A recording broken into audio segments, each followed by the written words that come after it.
Welcome. Today, we're plunging into a topic that I think resonates with so many of us. It's something that can feel like this persistent frustration, but it also holds the key to unlocking incredible freedom.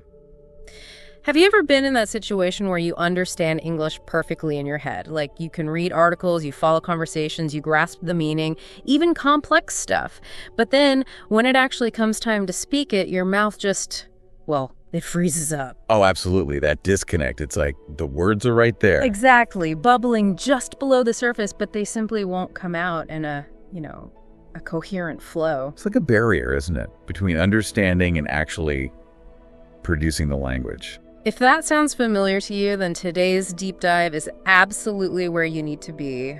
We've pulled together a fantastic collection of sources that tackle this very challenge head-on. They offer really practical, actionable insights. And let me tell you, this isn't about dry grammar lessons or, the rigid rules you get in a classroom. That intimidating stuff. No, not at all. The material we're looking at, it promises something way more liberating. It's about changing your relationship with English, making it feel less like a chore, less like homework, and more like, the source says, like a best friend. That's a nice way to put it. Yeah. The goal, as these sources frame it, is to help you feel more confident, more comfortable, and more motivated to speak English every single day in simple, natural, easy ways. So our mission today, to really unpack these strategies, pull out the most impactful, confidence-building techniques from this material. Techniques specifically designed to turn that hesitation, that freeze-up moment, into fluent, natural conversation. Okay, let's unpack this. What's genuinely fascinating here is how these sources fundamentally reframe the whole language learning thing. They really shifted away from being seen as this difficult, often kind of daunting task, to something much more like building a supportive relationship. Yeah. It's quite a different perspective. This isn't just another textbook, or some new language course.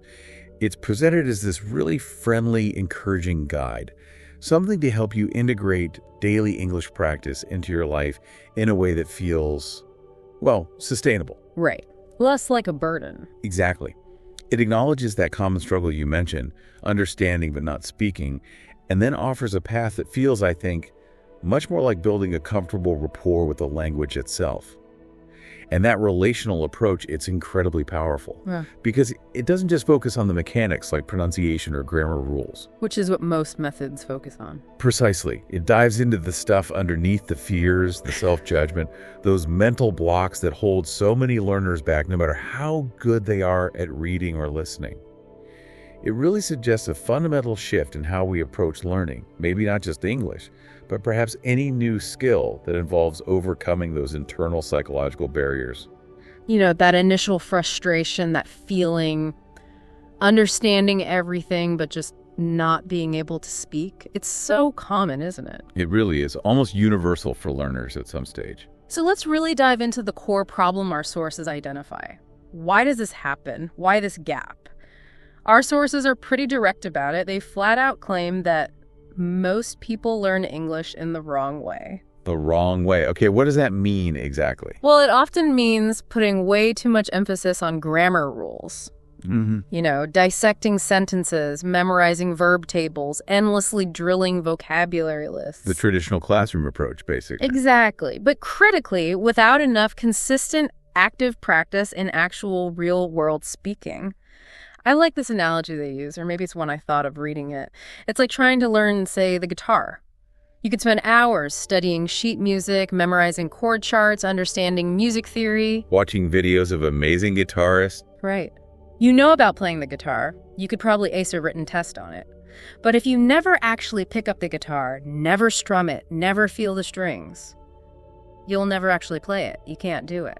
That's a perfect analogy. That's the disconnect the sources highlight with English. You have the theory, but the practical skill, the speaking part, it just stays underdeveloped.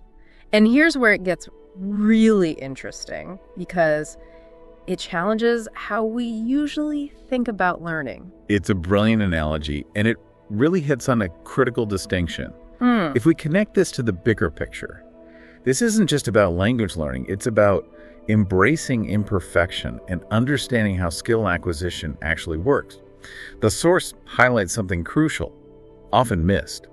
Speaking English isn't purely an intellectual thing like solving a math problem. Right. It's fundamentally a motor skill. A motor skill. Explain that a bit more. Well, think about riding a bike, or playing a sport, or even just typing fast. Your tongue, your brain, your mouth, the whole system for producing speech. They need consistent, daily, physical training. Physical training for speaking. Yes. It's not just about knowing the grammar rules in your head. It's about the physical act of making the sounds, forming the words, linking them smoothly. Fluidity. Ease. And because it's a motor skill, this leads directly to the source's first, and I think incredibly powerful, rule for improvement. Stop judging yourself. Ah, the inner critic. Exactly. It directly tackles that voice inside that tells you every mistake is a disaster, that you're just not good enough. Instead, the source reframes mistakes brilliantly. Mistakes are your teachers, not your enemies. I love that. Teachers, not enemies. It's so liberating, isn't it? Because that self-criticism, the fear of making errors, it's probably the single biggest psychological barrier stopping people from speaking. It creates paralysis. Total paralysis. No. The fear of sounding imperfect stops you from making any sound at all. And the sources really reinforce this by reminding us every single fluent speaker was once a beginner. Every single one. That's so important to remember. It normalizes the whole journey. It tells you, the listener, that your struggles aren't unique. They're not a sign you can't do it. They're just a natural, essential part of learning that everyone goes through. Yeah. It shifts the focus away from achieving some impossible perfect state and onto just embracing the process. Yeah. The growth. That mental block, the self-judgment, wow, it really is a huge hurdle. It holds so many back. But our sources offer another really key mindset shift, something to combat a different common pitfall, stopping that internal translation process. Yes, the translation trap. Exactly. The source calls it the translation trap. It's that habit, maybe deeply ingrained for you, where you think in your first language, Spanish, Mandarin, whatever it is, and then mid-thought, you try to mentally convert it word for word into English before you even try to speak. Which takes time and mental energy. Right. This built-in delay, this mental middleman, it just inevitably slows your conversation down. It makes your speech feel kind of choppy, and you end up feeling less fluent than you probably are. Yeah. So how do you break this habit? The sources give this wonderfully simple but really effective practical exercise. They suggest, look around you, wherever you are, and say in English, just start small, really small. Okay, like what? They give examples like, this is my room, or I am sitting on a chair, or even just, I am drinking tea. Super simple things. Super simple. The beauty is its simplicity and how immediate it is. You can do it anywhere right now. The main goal here is to train your brain to directly link objects, actions, feelings directly to their English names. Skip the translation step. Building that direct association. Exactly. So you see a door, you just think, door. You see your phone, you feel hungry. No detour through your native language. Precisely. Building those direct neural pathways. You know, what's fascinating here is how this seemingly small, almost trivial sounding mental exercise is actually a profound shift in cognitive processing for language. When you consciously make yourself directly associate concepts with English words, you are, as you said, bypassing that mental middleman. From a cognitive standpoint, this consistent daily habit, even though it's simple, it gradually starts to rewire your basic thinking patterns around language. Over time, it leads to much faster, much more natural communication because your brain isn't spending all that energy on the translation task. Frees up bandwidth, sort of. Exactly. Frees up cognitive bandwidth. And to get slightly more technical from a neurolinguistic view, this practice literally helps build direct neural pathways for English. Think of your brain like a network of roads. Translating is like taking a long, winding detour, native language city, translation junction, then English city. Right. Thinking directly in English, that's building a direct highway, a superhighway. Okay, I like that. So when you see a door, your brain instantly gets door without needing to first think, say, puerta, and then convert it. And it's not just about speed. It makes the whole process feel more intuitive, less effortful, more fluent, basically. Making English the first thought, not the second. Precisely. Making it the default for those specific thoughts and observations, not just a translation. That makes total sense. Building that direct connection, that superhighway, love it. Now, building on that idea of direct thinking, our sources introduce what I think is the absolute cornerstone habit for actually speaking English. The 5-minute rule for daily practice.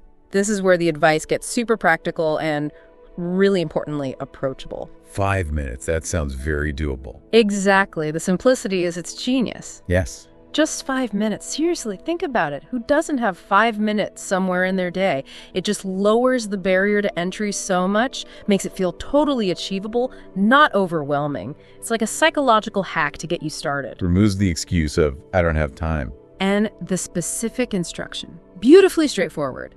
Stand in front of a mirror and speak. Okay, speak about what? And here's the really freeing part, the advice that unlocks it for so many, like, the content doesn't matter. Not at all. Really? Doesn't matter what you say? Nope.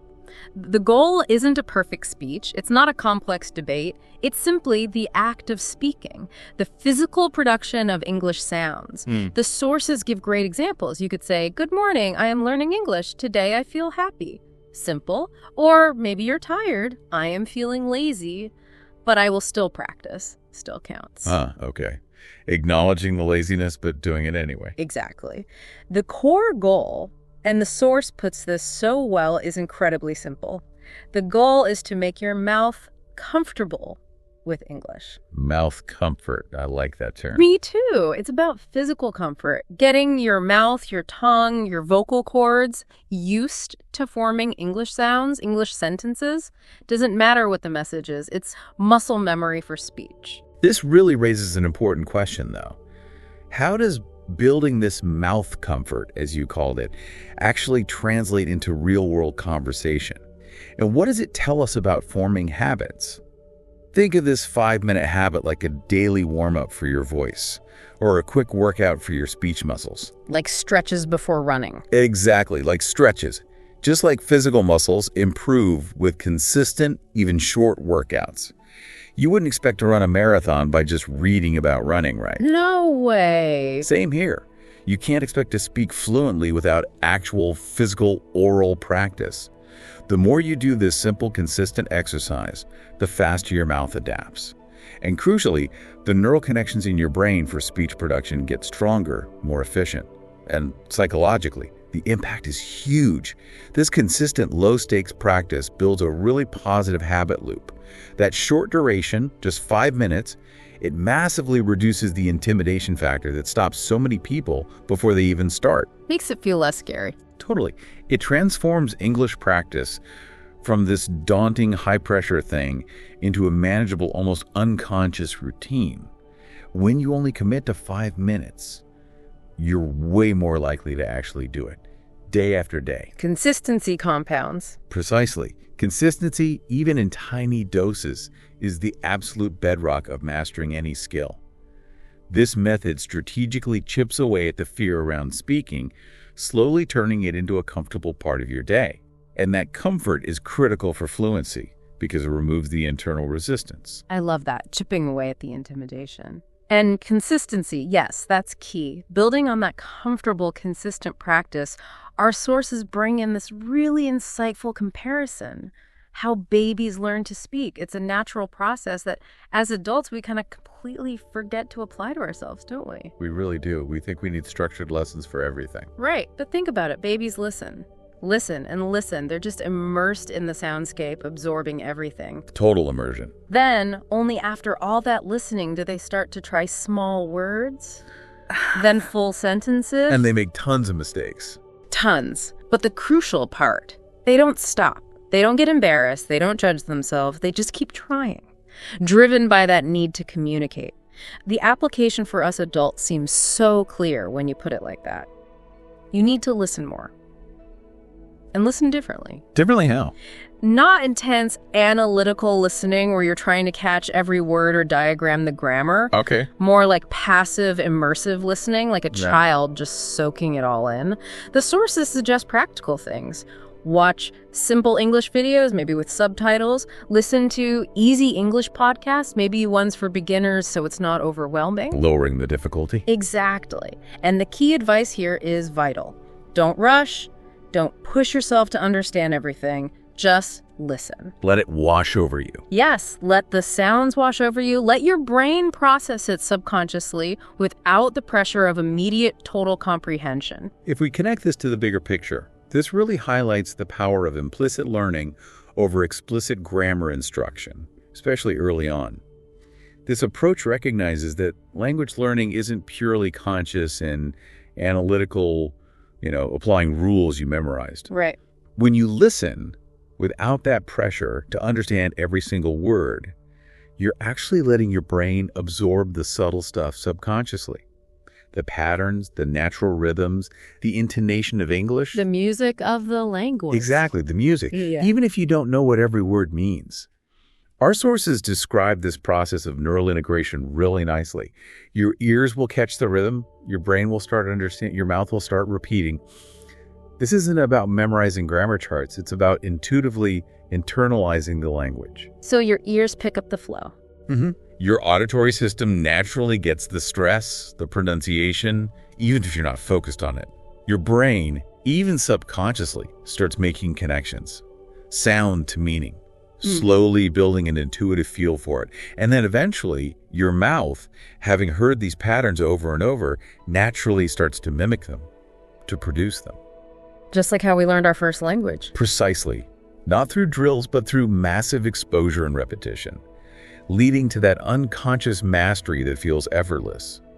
It's a strong argument for just getting lots of input and letting your brain do its pattern recognition magic. That makes so much sense. Language osmosis.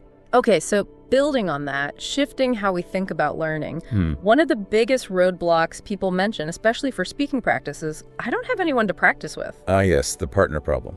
Very common. We hear it constantly. My friends don't speak English. I'm too shy to find a tutor. It's awkward. But our sources hit this head on with a really empowering message. It cuts right through the excuses. I always say, you have yourself. Radical self-reliance. I like it. Right. It's recognizing that your most available, most forgiving, always there practice partner is. Well, it's you. And they give great practical scenarios for talking to yourself all day long, not complex conversations in your head, just narrating your life out loud. Like what kind of things? While you're cooking, I am making tea, I am cutting vegetables. Super simple. While you're walking outside, I am walking in the garden. The sky is blue today. Okay, just describing what you're doing or seeing. Exactly. And the benefit of this, which seems maybe simple or even a bit weird at first, is huge.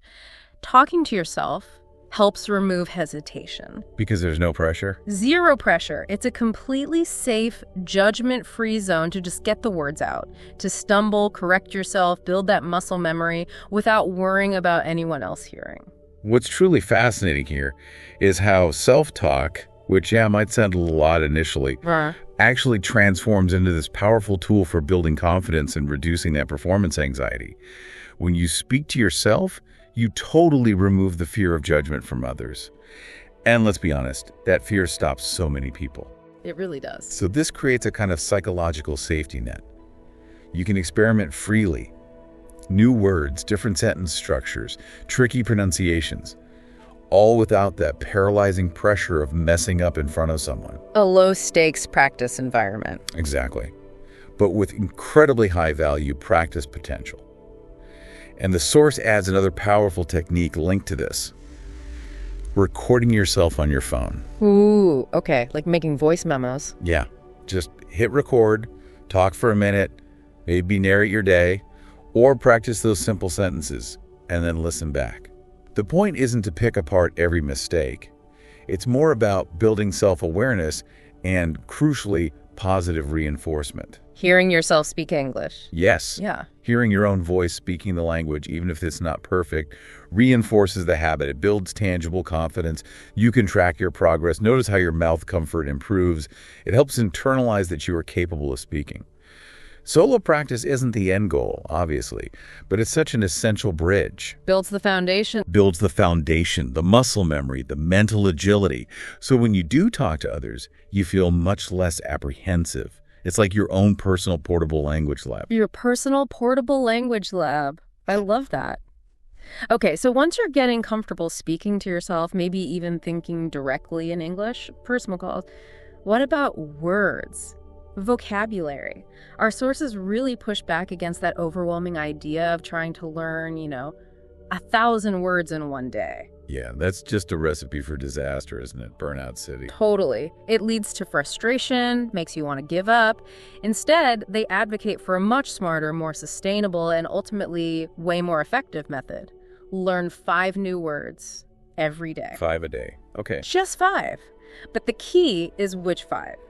Focus on simple words, useful words, words you'll actually encounter, and more importantly, words you'll actually use in daily life. The source gives great examples. Hungry, happy, tired, beautiful, difficult. Everyday stuff, not obscure academic terms. Exactly. Essentials. But the crucial part isn't just learning them passively like making a list. It's to use them actively. Put them into practice immediately. Yes. The sources show how. Connect them to everyday sentences. Make them relevant right away. I am hungry. This movie is beautiful. This homework is difficult. It's not rote memorization like flashcards in a vacuum. It's active integration into your spoken language. Makes sense. And the principle here is so powerful, something we all kind of know intuitively. When you use words, they stay with you forever. That active use, that personal connection, it cements them in your memory way better than just looking at a list. This raises an important question then. How does this practical, usage-based way of learning vocabulary really differ from traditional methods? And why is it more effective for fluency? Well, traditional methods often focus heavily on lists, flashcards, definitions, which can build your passive vocabulary. Meaning you recognize the words. Right. You might recognize it when you read it or hear it, but, and this is the key difference, you might struggle to recall and use it actively when you're speaking. This usage-based approach, though, directly supports what cognitive scientists call memory consolidation. When you actively use a word in a meaningful sentence, especially one that's personally relevant, like saying, I am hungry, when you actually feel hungry, you create much stronger, richer neural connections for that word. It links it to real life. Exactly. The word gets tied to a context, an emotion, an experience. That makes it way easier to retrieve and use later in real conversations. And our sources cleverly link this to practicing those easy daily sentences like, good morning, how are you? Or, I am doing fine. These aren't just random words. They're like pre-packaged conversational units. Linguists call them chunks or collocations. Ready-made phrases. Ready-made phrases. By combining useful new words with practicing these common chunks, you're basically building a core conversational toolkit for everyday life. It gives you immediate practical ways to use the vocabulary you're learning, reinforces its value, makes your speech feel more natural and less effortful, even early on. Building a functional system, not just a mental dictionary. Precisely. A language system you can actually use. That's brilliant. A functional toolkit. Okay, so once you've got those daily habits going, you're building vocabulary actively. Our sources introduce what they call one amazing method to improve speaking fast. And that method is shadowing. Shadowing. Okay, I've heard of this. How does it work exactly? The process is pretty straightforward, but really effective. You watch a video, pause after every sentence, repeat in the same tone, same speed. So you're mimicking the speaker directly. Directly. But it's not just mindless repetition, that's key. It's about deep sensory engagement. The source really stresses this. Feel the English sound in your mouth. Copy the speaker's style. Feel the sound. Yeah, you're literally trying to embody the sound, the rhythm, the cadence, the music of the speaker. It's active imitation, almost like acting. You're trying to become the sound, not just repeat the words. What's fascinating here is how shadowing acts as this direct neural pathway to mimicking the prosody and phonetics of native speakers.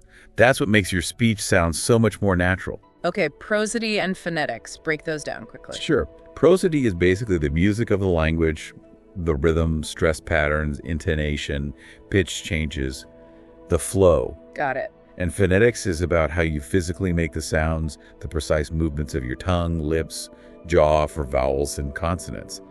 Shadowing is powerful because it works on all these levels at once. How so? Well, first, pronunciation. By actively mimicking, you're training the specific muscles in your mouth and throat to make sounds that might be different from your native language, or maybe just subtly different, refining your accent and intonation through direct imitation. Okay. Second, rhythm and flow. Shadowing helps you internalize the natural stress, the pauses, the overall rhythm of English sentences, makes you sound less robotic, more authentic. You speak with the right music. Makes sense. And third, maybe the most profound part, it builds muscle memory for speech. Like a musician practicing scales or an athlete doing drills, shadowing trains your speech organs to make those quick, complex movements almost automatically. So it reduces hesitation. Significantly. Makes the whole act of speaking feel more natural, more effortless over time. It's a holistic approach to sounding right, not just knowing the words. That's a fantastic technique for really fine-tuning how you sound, getting beyond just words to the feel of English. And speaking of sounding natural, our sources share another really smart tip for achieving conversational fluency almost immediately, using common, ready-made phrases. Conversational shortcuts. Exactly. This strategy actively advises against trying to build long, complicated sentences from scratch right in the middle of a conversation. Which is exhausting and error-prone. Totally. It slows you down, makes you stumble. Instead, the advice is lean on smart phrases. Those prefabricated chunks of language that fluent speakers use all the time. The source lists some excellent, instantly usable examples you hear constantly. Let me check. Give me a second. Use that one a lot. That sounds good. No worries. Take your time. All very common. I'm not sure, but I will find out. So useful. And could you help me with this? Yeah, practical stuff. What's so powerful and liberating about these is, as the source says, these phrases are used by fluent speakers in real life. They're not just filler, they're functional shortcuts. They let you engage smoothly without getting bogged down in complex grammar on the spot. They buy you time, express common ideas, keep things flowing. If we connect this to the bigger picture, This method teaches incredibly valuable conversational shortcuts. It allows you to interact fluidly, even if your grammar isn't perfect yet. The value of using these chunks, these prefab phrases, is huge. Think about cognitive load reduction. Cognitive load, the mental effort. Exactly, the total amount of mental effort your working memory is using. Trying to build a perfect sentence from scratch while listening and thinking. That's high cognitive load. Exhausting. Very. But using a ready-made phrase, that's like grabbing a pre-built Lego block. Simple, you just retrieve and deploy it. It frees up so much mental energy. It lets you focus more on listening, understanding, getting your main point across, instead of agonizing over word order or verb endings. Plus, these phrases make you sound much more natural, more idiomatic. Less like a textbook. Precisely. They're the real building blocks of conversation. They help you avoid sounding like a direct, maybe clunky translation from your native language. Makes you sound more authentic. Yeah. Mastering these common functional phrases helps you navigate everyday chats smoothly, confidently, even while you're still developing your overall skills. It's about sounding competent right away. A powerful bridge to fluency. Okay, wow. We've covered so many practical strategies today. I mean, from that initial mental shift thinking directly in English to the cornerstone 5-minute daily speaking habit, learning to listen like a child, the power of talking to yourself. Building useful vocabulary actively. Right. Then the shadowing technique for sounding natural, and finally, using those real-world, ready-made phrases. Each one is a tangible step forward. But now we get to what our sources call their most important tip. The ultimate truth. The ultimate truth. And it's so simple, yet so impactful. The only way to speak English fluently is to speak. It's not about being silent, waiting forever for some perfect moment that never comes. It's about choosing action over that paralysis of perfectionism. Doing it. Just doing it. The source is incredibly direct, almost challenging you. Not to be silent, not to be perfect, but to speak, even with mistakes, even slowly, even with fear. Acknowledges all the hard parts, but it says spruik anyway. It's exactly. It sees the fear, the slowness, the mistakes, and says, do it anyway. Because here's the undeniable growth cycle. The more you speak, the more you grow. Simple cause and effect. And it illustrates the journey so well. Your first sentence will be broken. Your second sentence will be better. And by your 100th sentence, you will feel natural. It's cumulative effort, not magic. So based on everything we've discussed, what does this all mean for you right now? What's the next step? This really brings us back to that powerful core message and maybe raises an important question beyond English. How can we apply this whole love, not fear philosophy elsewhere in our lives, where we feel hesitant? The source hammers home this ultimate truth by circling back to that potent comparison, how you learned your mother tongue. Just like you learned your mother tongue by speaking without fear. Such a great point. Think about it. No baby waits for perfect grammar or huge vocabulary before they start babbling, trying sounds, making words. They just speak, driven by that innate need to connect. No self-consciousness, no fear of judgment. And this perfectly embodies that love philosophy from the end of our sources. Your English journey starts with love, not fear. Love the process. Love the small improvements. Shifting the emotion around it. Absolutely crucial. Approaching it with love, curiosity, acceptance for the messiness of learning, instead of paralyzing fear of failure. That dismantles the biggest mental block. It naturally leads to patience and self-kindness. Be patient. Be kind to yourself. Fluency isn't an overnight miracle. It doesn't just happen, the source explains. Fluency doesn't happen in one day, but it happens when you speak one sentence, then another, until your hesitation disappears. Sentence by sentence. Sentence by sentence. It's cumulative progress, the steady accumulation of small acts of courage. Each sentence builds on the last.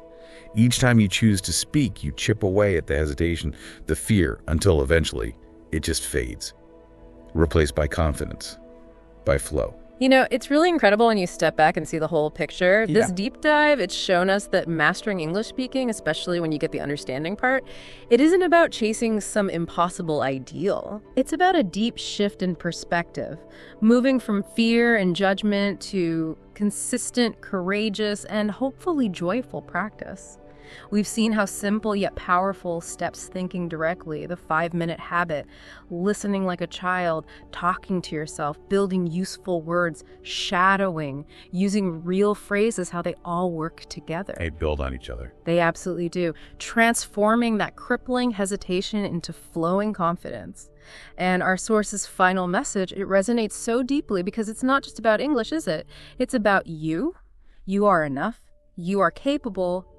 And your voice matters. Powerful words. Truly powerful. It's an affirmation that goes way beyond language. So if this deep dive has sparked something in you, if you feel that possibility, the source has a clear call to action. Comment and tell me, I'm speaking English from today. And remember, as it says, I will always be here cheering for you, guiding you, speaking with you like a true friend. That's such an inspiring way to wrap up the core message. And it really does bring us to a final provocative thought, something to maybe mull over after listening. Think about it for a moment. What other fluencies in your life might be just waiting to emerge if you simply chose to speak or to act, to practice, and to believe in yourself without that same crippling fear? Interesting question. Whether it's learning a totally different skill, starting that creative project you keep putting off, expressing yourself more openly in relationships, or even just chasing a personal dream that feels too big right now. These same principles apply, don't they? Embracing imperfection, small, consistent steps, practicing alone without judgment, shifting from fear to love and acceptance for the process. They really do seem universal. What else might you be truly capable of if you applied this same courageous approach?